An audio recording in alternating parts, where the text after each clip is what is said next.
மத்திய அரசு ஊழியர்கள் மற்றும் ஓய்வூதியதாரர்கள் நீண்ட காலமாக எதிர்பார்த்து வந்த பழைய ஓய்வூதிய திட்டம் மீண்டும் வருமா என்ற விவாதத்திற்கு மத்திய நிதியமைச்சகம் தற்போது நாடாளுமன்றத்தில் ஒரு முற்றுப்புள்ளியை வைத்துள்ளது. மத்திய அரசு ஊழியர்களுக்கான அண்மையில் அறிமுகப்படுத்தப்பட்ட ஒருங்கிணைந்த ஓய்வூதிய திட்டம் அல்லது யூபிஎஸ் திட்டத்தில் இதுவரை 1,18,000 மேற்பட்டோர் இணைந்துள்ளதாக நிதியமைச்சர் நிர்மலா சீதாராமன் மக்களவையில் அதிகாரப்பூர்வமாக தெரிவித்துள்ளார். 2026 ஜூலை 19 வரையிலான தரவுகளின்படி புதிய ஊழியர்கள் மற்றும் ஏற்கனவே ஓய்வு பெற்ற தகுதியுள்ள நபர்கள் என பலரும் இந்த திட்டத்தை ஆர்வத்துடன் தேர்வு செய்துள்ளனர். தேசிய ஓய்வூதிய திட்டத்தின் கீழ் இருந்த ஊழியர்கள் தங்களுக்கு ஒரு நிலையான மற்றும் உறுதியான மாதாந்திர ஓய்வூதியம் வேண்டும் என விடுத்த கோரிக்கையின் அடிப்படையிலேயே கடந்த 2025 ஆண்டு ஏப்ரல் மாதம் இந்த யூபிஎஸ் திட்டம் நடைமுறைக்கு கொண்டு வரப்பட்டது.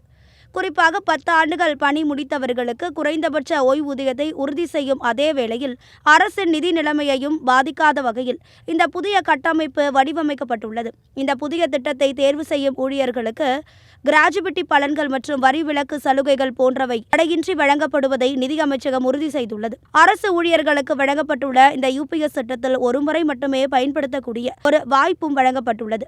அதாவது யூபிஎஸ் திட்டத்திற்கு மாறிய ஊழியர்கள் விரும்பினால் மீண்டும் தேசிய ஓய்வூதிய திட்டமான என்பிஎஸ் முறைக்கே திரும்பிக் கொள்ள முடியும். இருப்பினும் ஊழியர்கள் எதிர்பார்த்த பழைய ஓய்வூதிய திட்டமான ஓபிஎஸ் முறைக்கு மாறவோ அல்லது புதிய திட்டங்களை அறிமுகப்படுத்தவோ தற்போது அரசிடம் எந்த ஒரு முன்மொழியும் இல்லை என்பது திட்டவட்டமாக தெரிவிக்கப்பட்டுள்ளது.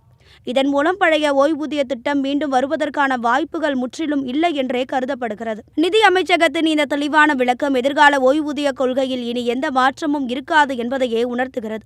ஒருபுறம் 1,00,000க்கும் அதிகமானோர் இந்த புதிய திட்டத்தை ஏற்றுக்கொண்டுள்ள நிலையில், மறுபுறம் பழைய ஓய்வூதிய திட்டத்தை எதிர்பார்த்த ஊழியர்கள் மத்தியில் இது ஒருவித ஏமாற்றத்தை ஏற்படுத்தியுள்ளது. 8வது ஊதிய குழுவின் பரிந்துரைகள் வரும் வரை இந்த ஓய்வூதிய விவகாரம் ஒரு முக்கிய பேசுபொருளாக நீடிக்கும் என தெரிகிறது. கிரியாஸின் அதிரடி ஆடி சேல் 70% வரை தள்ளுபடி. கிரியாஸ், இது நம்ம ஃபேமிலி.